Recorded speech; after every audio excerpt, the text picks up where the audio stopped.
What is up, YouTube? This is your boy Kato, and today I'm going to be going over my top indicators that I use when day trading within the stock market. You're not going to want to miss this episode. Make sure you stick around to the very end. Now get to that intro.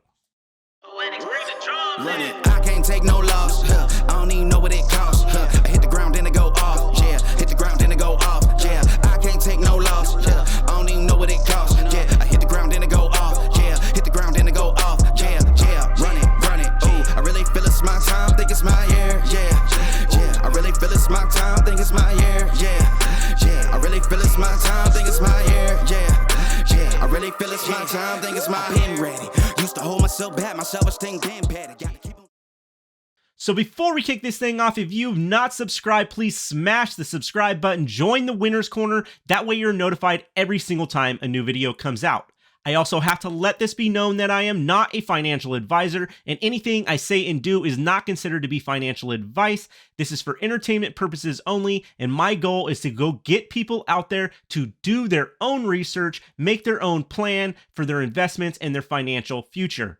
If you are interested in doing technical analysis, my TradingView link is down below. Go check that out. You can get up to $30 off. Not only does it help you out, but it also helps me out and helps this channel out as well. And it is very much appreciated. If you're interested in joining the 3T Warrior Academy, my affiliate link is also in the description below. As well, if you're looking for gold or silver or any other precious metals, I also did an episode on this and a few videos back. Make sure you go check that out if you have not already, where I had an expert guest come on, which I will also be having her on sometime in the future, but she can get you the best prices on any precious metals. And if you find a better price than hers, she will actually match that price. So go check her out. She is also in the description below. Now let's get into this.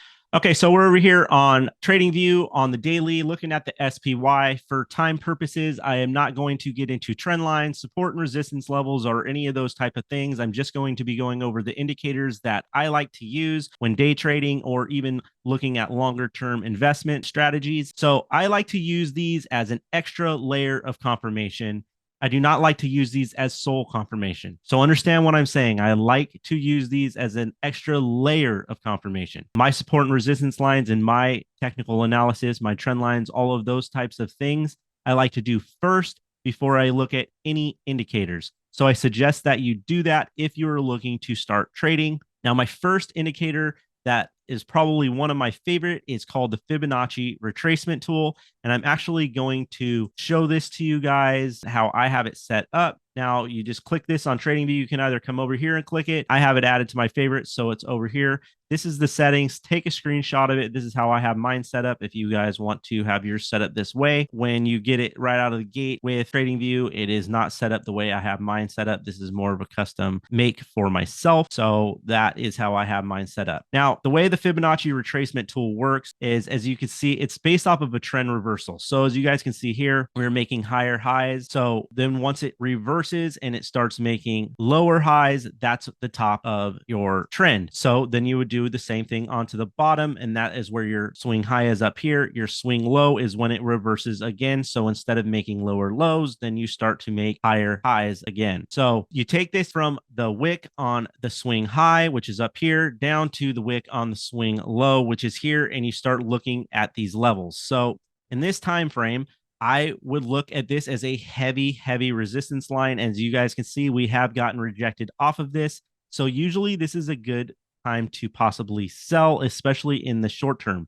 Now, I like to look at this on smaller time frames when I'm day trading, but this is more of a longer time out here. So overall, if you're doing a long-term trade, this would not be a good idea to get in right now. But as you start going into shorter time frames, you will see a different picture. Now, you can also do this on the reverse side, which is called a reverse Fibonacci. And that is where you would go from the swing low to the swing high here, up to this here.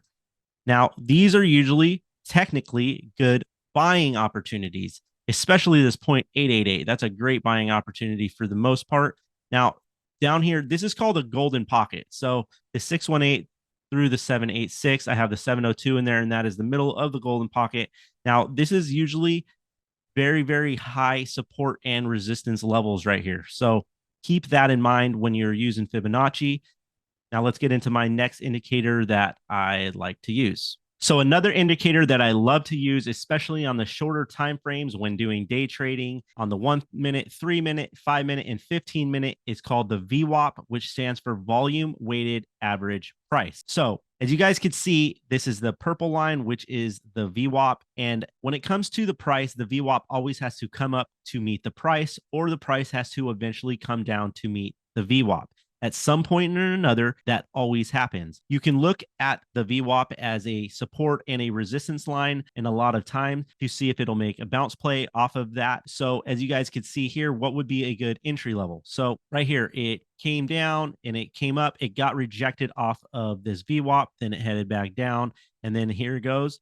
And you need to see a full candle close above this VWAP before you decide to get in. So if you were to wait for this candle to close to get in, you got in, it comes down, it tests this VWAP again, it held as support, and then what happened? The price goes up.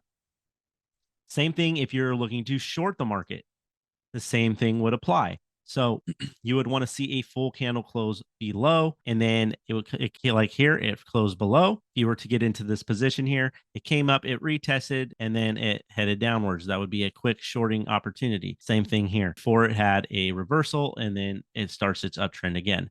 Now, I like to use this indicator in confluence of other indicators as well. That's why it's very important that you use your trend lines, you use your support and resistance levels, along with other indicators that will kind of give you that confirmation that this is a likely play, or this is a likely outcome of a play if you were to make it. Moving on to the next indicator that I like to use, especially when I am day trading, is called the MACD, which also stands for moving average convergence divergence. And it also uses these EMA levels, one being the blue line, which is the 26 EMA, and the orange line being the 9 EMA.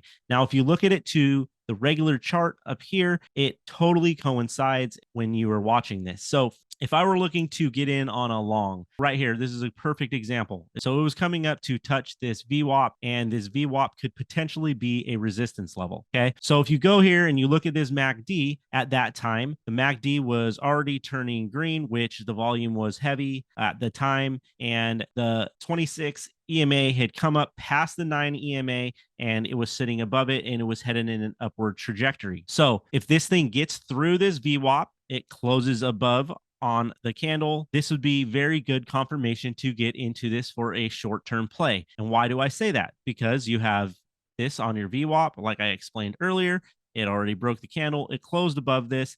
Not only that, you have your 26 already coming up, crossing your 9, heading up in an upward trajectory, and you have the green bars here, which is major volume and bullish momentum into the market at that time. So that would be a good entry level to be able to get in, ride that wave up a little bit, and then pull your profits. And especially when you start seeing it taper down, that means that the volume is leaving and the bulls are starting to get washed out. And then eventually the bears will take over again, as you can see in these lines over here.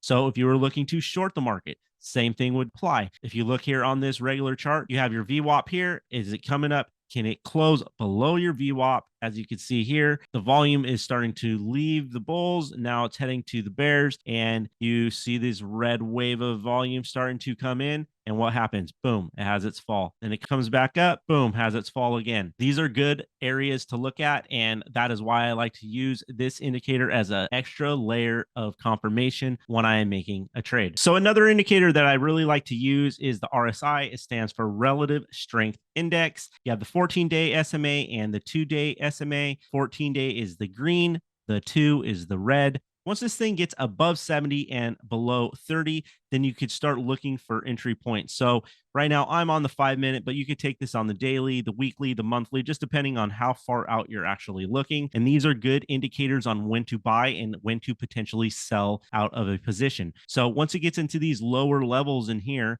you know, in the 20s, sometimes it can go even into the 10s. This means that it is oversold. So there's likely going to be a bounce play here, and there's going to be some bullish energy that will come into the market because people are going to want to buy it up at this lower price. And this is the same thing, but opposite when it gets into these levels. So once it gets out of its 70s and it gets into the 80s, so on and so forth, that means that it is overbought. So at some point, people are going to take profit. So if you look at this in convoluence to the chart, we had a major run up this morning pre-market. This is where this spike comes in. It gets up to about 78 or so. And then what happens? We see a correction and we get a pullback into these areas. And then it goes back up, comes back down, just kind of floats within this. And then what happens? It has this hard drop right around 10:30 this morning. And that means, okay, now we are oversold. So the bulls come back and they buy this all back up. What happens? Boom, we see a major correction within the market and it gets up above the 70s. And what happens again? Now it's overbought. Boom, we see a correction and now it starts getting a sell off and the bears start taking control again. So I really like using this indicator because it tells you a lot of the story and it tells you on where the price could potentially go by using this indicator itself. Now, the last indicator I wanted to show you guys is the moving averages. I usually use this on the daily and I like to look at this in the morning before I trade. Even if I'm doing day trading, I still like to look at this on the daily because it can kind of give me an idea of where the market might go in that morning or a few days to come. So this yellow line right here is the 13-day moving average. You have your blue line, which is the 50-day moving average, and you have your red line, which is a 200-day moving average.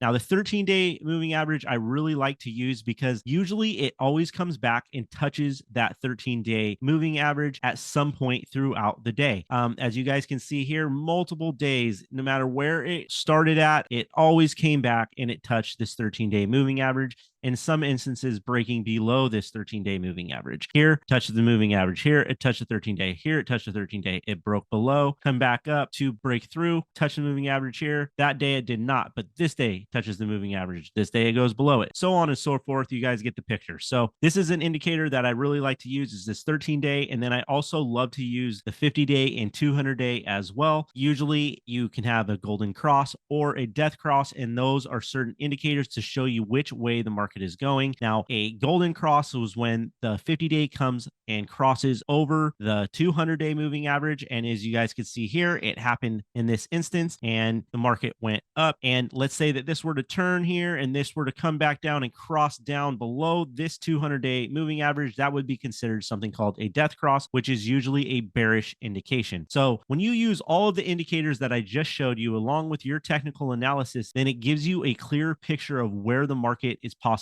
going to go, and it gives you the levels on where you should enter and exit out of your positions. So these are the top indicators that I like to use when I'm doing day trading, combining that with my technical analysis. I hope this video was very informational and helpful for you guys. If you can please drop a comment below, let me know your thoughts and views and opinions. It would be greatly appreciated. Hit the like button, and as always, have a beautiful, blessed day, and I will catch you guys on the next one. Peace. Damn patty, gotta keep on chugging. Ran through everything in front of me. Might smoke bed in heaven. Got a whole agenda. Can't aspire to get ahead, so bump that. It's no surrender.